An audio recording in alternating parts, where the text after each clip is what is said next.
someone asked me, was I at all skeptical about doing a play about police brutality, particularly a play written by a white playwright that tackles these issues.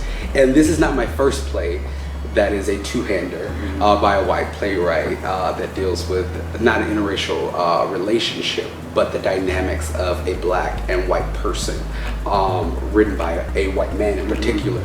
And for me, I find that some of the best writing that we have about this issue is from a white perspective, if it is examining the inherent supremacy, bias, and privilege that exists in all white people.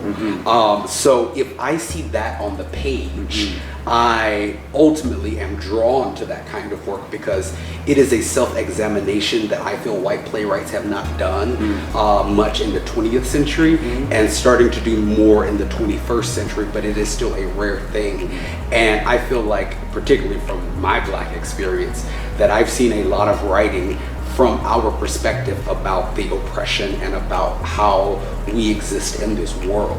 But to have a white playwright kind of deeply examine themselves in this context is fascinating to me. And that is work also, along with all of the other great black playwrights, that I am also drawn to, because from your perspective, being able to guide a story from your perspective that is a deep examination, I feel that is where we are as a culture, as necessary as the other work for the actual change in our society to continue and to grow.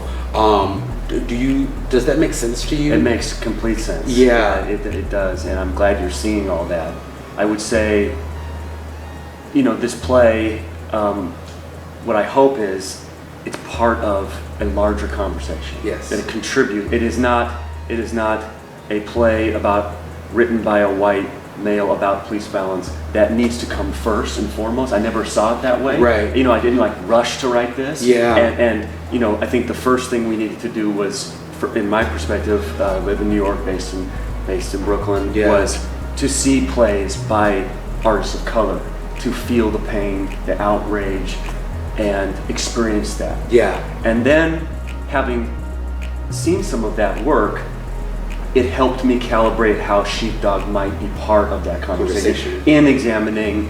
One thing it does beyond, you know, it's a story about an interracial love, you know, at its center. Right.